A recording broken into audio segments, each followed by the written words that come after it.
George Mueller, evangelist in the 1800s, quoted from 1 Corinthians 15:10, "By the grace of God, I am what I am. And his grace toward me was not in vain, but I worked harder than all of them, but not I, but the grace of God." And he basically said, with God, it's not that I do part and God does part, but I do all and God does all. And that's not only true for the spiritual realm, it's also true for business as well. It's not both God works or I work, it's both together.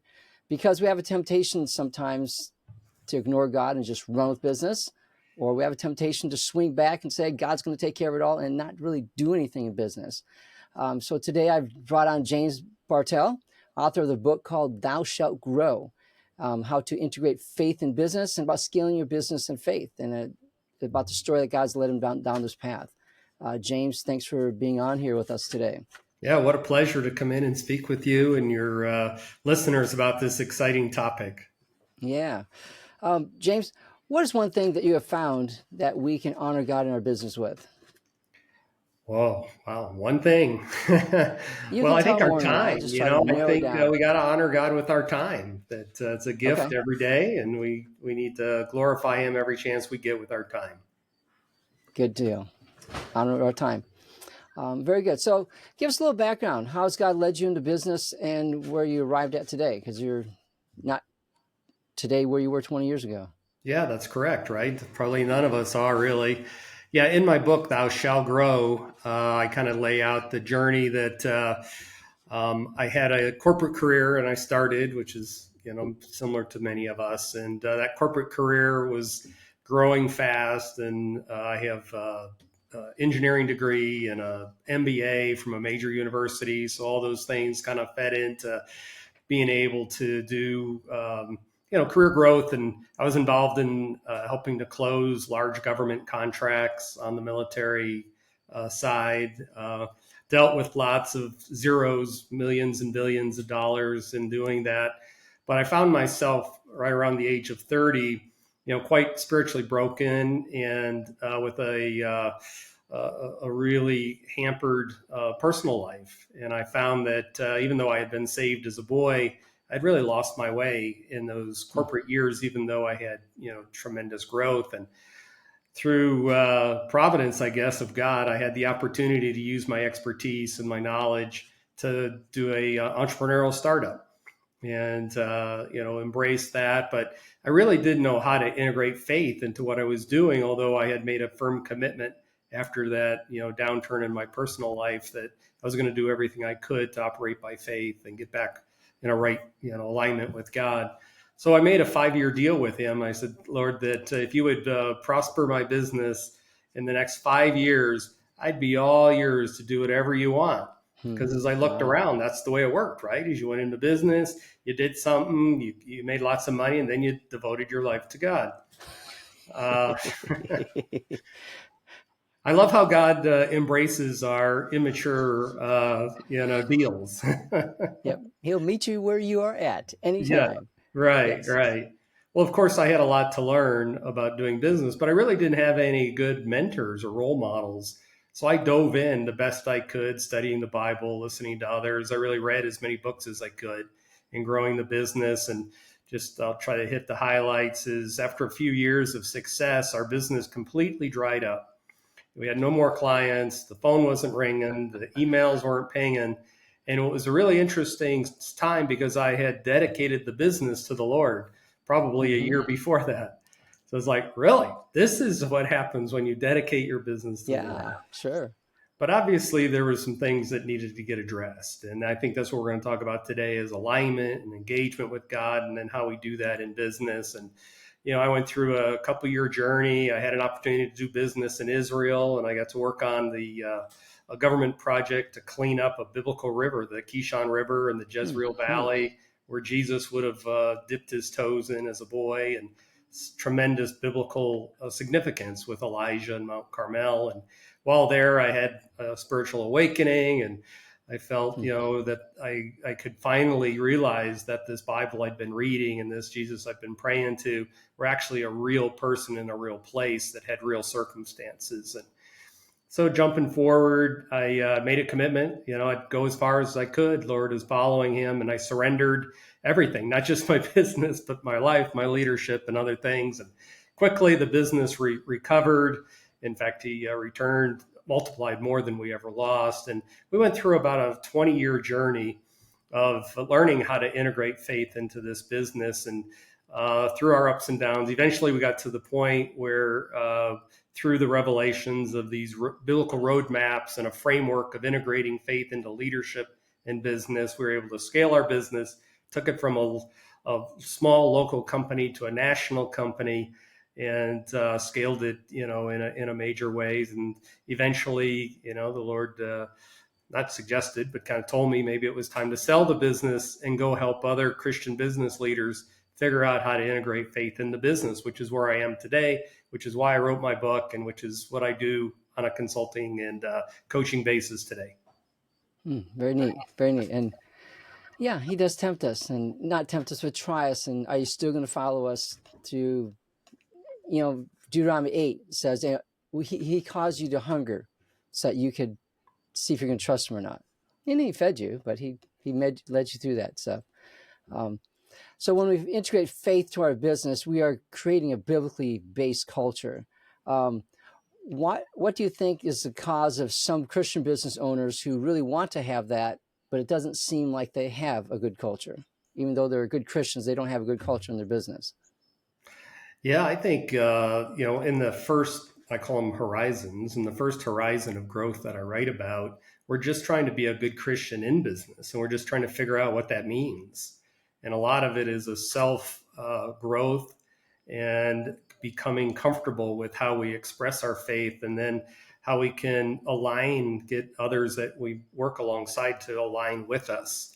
And that takes a little bit of time for many business Christians, because we already feel somewhat inferior compared to a pastor or a missionary or somebody else that, quote unquote, is in the vocational business. But I think that's where, with time and with confidence, and what I hope to help Christian business leaders understand is they are specially chosen by God. And that if you don't see yourself as a chosen child of God, number one, but two, especially chosen with your giftings and callings, you're going to miss that opportunity to integrate faith in, and you'll allow the world to dictate what you do rather than to follow God and allow him to do it. No, I totally agree with that. It reminds me of David Green, founder of Hobby Lobby. His parents were praying that their children would be ministers, and he wasn't. And he's all bummed out. It's like, I'm the only one in my family not in full-time ministry. And then he realizes, like, but I can make money. And he made lots of money. He would give lots of money, and made a great culture at Hobby Lobby. And just God used him in that realm, Right. to reach people that wouldn't go to church. So it's just very interesting. God uses all of us. Absolutely. Yeah. So what do you think are some of the sources of good culture versus bad culture in the business? Where does it start? Yeah.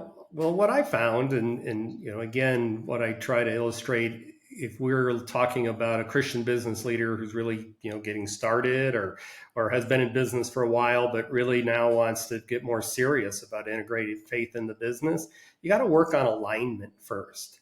You don't jump to engagement. It's kind of like being, a sports fan, and no matter where you are, if it's soccer, baseball, football, first thing we do is we come into alignment with our team, and we're rooting them on, and maybe we buy the jersey and we show up at the game. But alignment is the first step. We're aligning our heart, we're aligning our allegiance. The second step becomes engagement, which we'll talk about in a little bit. But I think what we have to start with is alignment. And I think there's two aspects to that. One is God doesn't expect you as a Christian business leader, to be a 20-year seasoned senior pastor, and how you go about, sharing your faith, and then how you go about integrating faith. There's a startup, a warm-up period that we all go through, and it's healthy because the people that we're working with, if we hadn't been doing it to now, if all of a sudden I come in on Monday and say, oh, I've seen the light, this business is now going to be aligned with Christian values, and we're going to change everything. Most people in the business are going to be like, whoa, I don't know about this. So, number one. Number two is we ourselves have to be ready to be able to explain our values and the principles we're going to do it in a business setting. And as an example, profit. Profit is not a negative word or an evil word or a bad behavior. Profit is a natural outcome of doing a Mm-hmm. good job meeting people's needs. So we need to start having a dialogue in our alignment with building our team is how are we going to generate profit and what are we going to do with profit? And let's all begin to understand that profit is one of the measures of outcome, but there are other measures of outcome as well. And ultimately, business is about meeting people's needs. And we meet all of our stakeholders' needs. And this is the initial dialogue that I had with my team, which helped really expand it and built a lot of engagement eventually, is that not only are we going to meet our customers' needs, we're going to define what those needs look like. We're going to go over and above and we're going to meet your needs too. Not just financial needs, not just benefits needs, but we're going to meet your needs for growth and advancement, for ability to contribute and collaborate in something that has meaning, that what Mm-hmm. truly matters, you're going to have a chance to participate in. And we all know that when people engage with their heart as well as their head, with the fact that their needs are totally going to be met and they get to go out and do good works and meet other people's needs, alignment and then engagement come a lot easier. Oh yeah, that's taking the ownership of things. Um, yeah, the whole spiritual growth of the and integrating your faith reminds me of babies. You know, when the babies are born, they don't do anything. You have to carry them around. You have to feed them. You got to do everything. But over the years, they learn how to roll over, then sit, then walk, then all that stuff. And it's like the Christian Right. business owner. It's not boom, they do everything at one time, but as they go along, God leads them, they grow. And that's why I don't judge you based upon I do this and you don't do that. You know, we don't judge each other based upon what we do. It's, are you following God? Are you doing what God wants you to do at this time in your life? We spur one another on, but we don't judge each other. There's a big difference there. Right. um, so yeah, do you have any, we talked about personal spiritual growth drives business growth, that you as a leader need to grow spiritually before you can lead your company in a biblical manner. Do you have any examples or stories of that? Sure, many. I think that what a tagline I've come up with in the book is that your leadership journey isn't only about what you're building; it's about who you're becoming.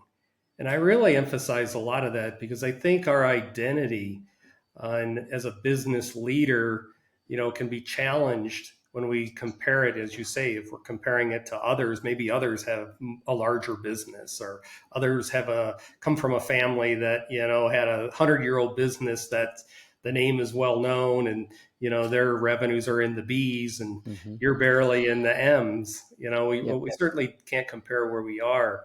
But I think I like your analogy of the baby is really where I began with this is that God, God has like three main growth things that I've discovered.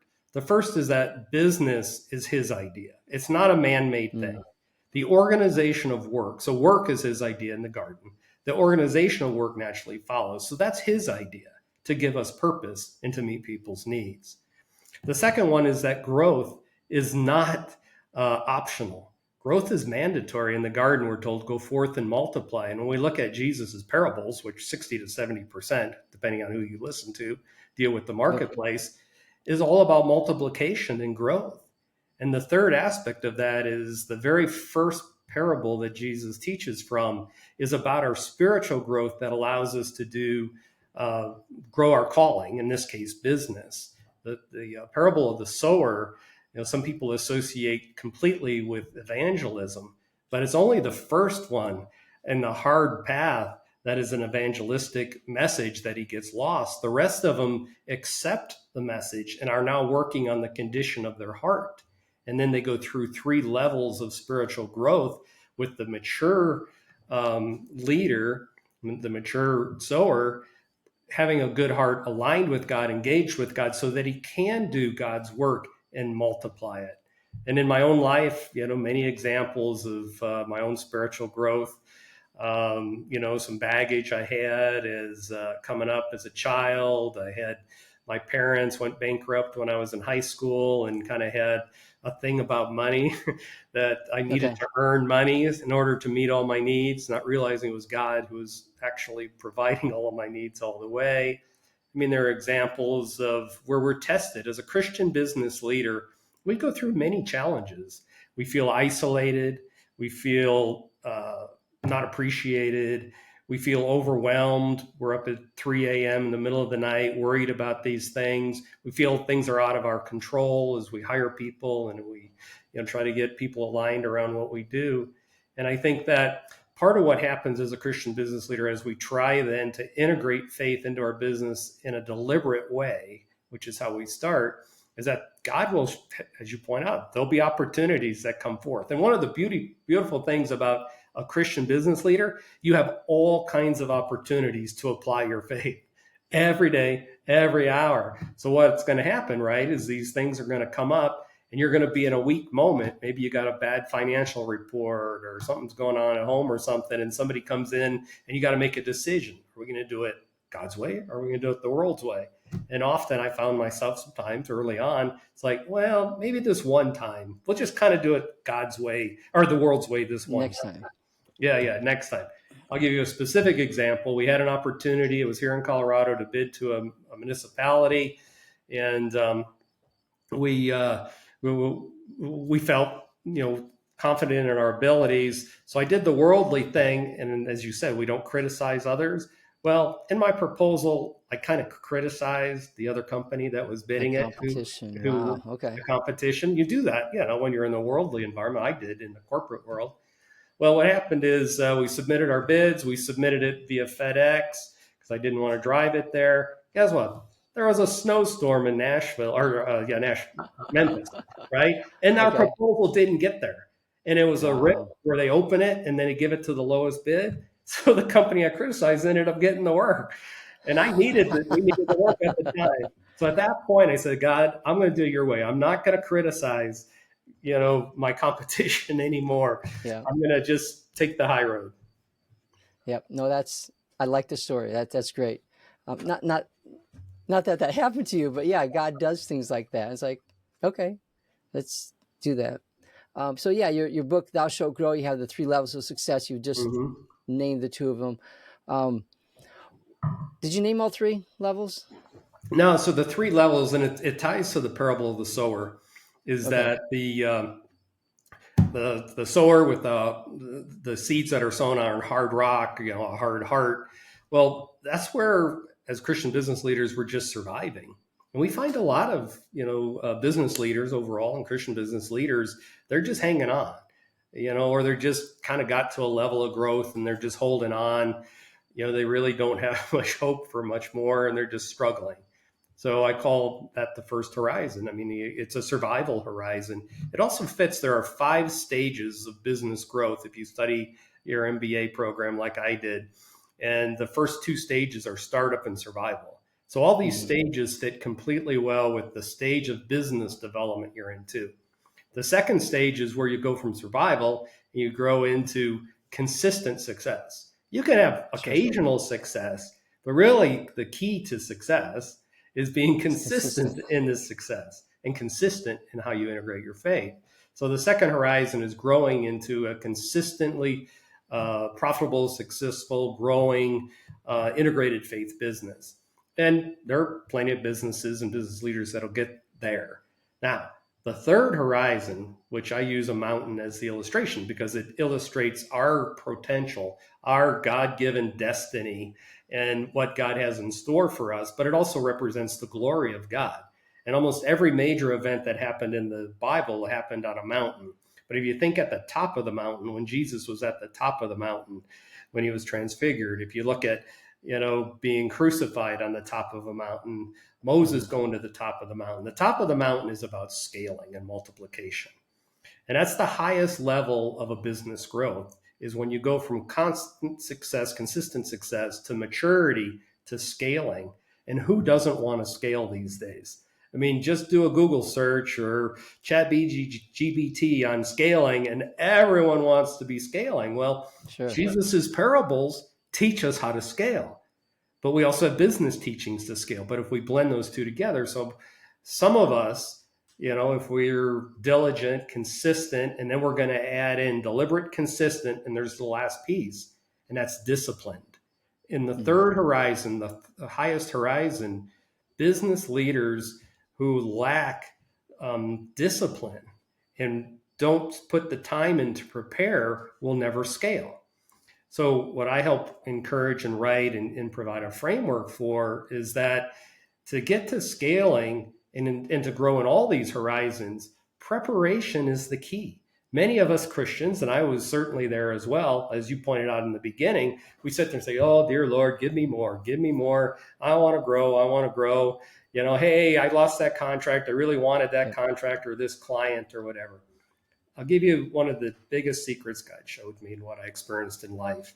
The key to your growth is preparation because God will only give you what you're prepared to lead and master with faith. Why? Because He loves us. Why would He give us things we can't handle? Why would He give us things that implode our business and implode our financial lives? And I lived that. I can talk about Hmm. a horrible contract experience that I jumped out ahead of God. I wasn't prepared, and it almost completely destroyed us. I felt it was going to destroy me. So preparation is the key. And as far as then doing it in a deliberate and consistent way, what I find most Christian business leaders, they're either on one side of the track or the other, as you alluded to. Some of us are so spiritually mature that we rely completely on our spiritual growth and development, maybe hearing God, maybe trusting God, which are all great things. But we haven't developed as a leader. We haven't developed business mastery skills and acumen that are going to allow us to grow either our for profit or nonprofit organization. On the other hand, it could be the opposite. Maybe Yep. you're just starting in your spiritual growth and maturity or ways, but you're really good in business acumen. Most likely, we still always need to develop our business mastery and our leadership development because it's leadership development. If you think of that track, I got the spiritual growth track, I got the business mastery track. In the middle, what ties those together is leadership development, leadership of your business, leadership of the faith, and how you're integrating that faith and how you're bringing alignment and building engagement with your team. Okay. No, that's interesting. So you have your spiritual growth, your business growth, but what'd you say that was Leadership, leadership your growth in the leadership middle is, yep, leadership is the key to both business growth and spiritual growth. Is to that, integrate both of them? Yeah. yeah, Okay. I mean, think about our identity in Christ, right? We start out as a follower, then we're a servant. But then as Jesus called out his disciples, he says, you're no longer, a follower, you're a friend. You're a Hmm. disciple. What does a disciple do? He actually does what Jesus tells him to do. So he's not just following. But then, Yep. after Jesus is resurrected and before he leaves, and then after he leaves in glorious fashion, they become leaders. And that's what he wants for us. He doesn't want us stuck at being a follower. If you're called to be a Christian business leader, you have a business, you should be a leader. You shouldn't be a follower. We should grow in our spiritual growth and how we lead our business from not just following. You need to be a good manager, and not even as you grow, not just a good manager, you need to be a good business leader. So you can see how the leadership is the key that fuels the growth and makes it a deliberate and consistent action.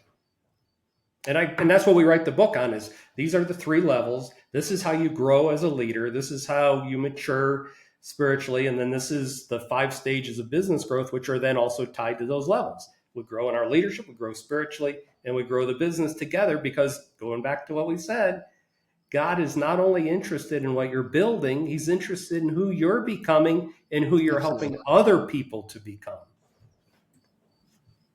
No, all very good. I love it.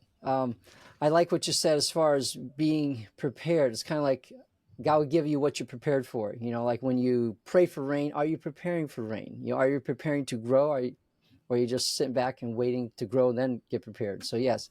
That's good. Um, Yeah.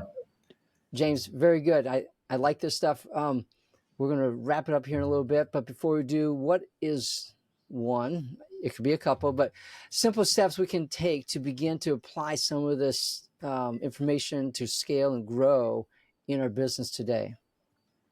I think the first thing we need to begin to do is to assess where we are. Where am I in my leadership? Am I a manager? Am I a group leader? And again, this applies whether you own the company, work in the company, or you're a team leader.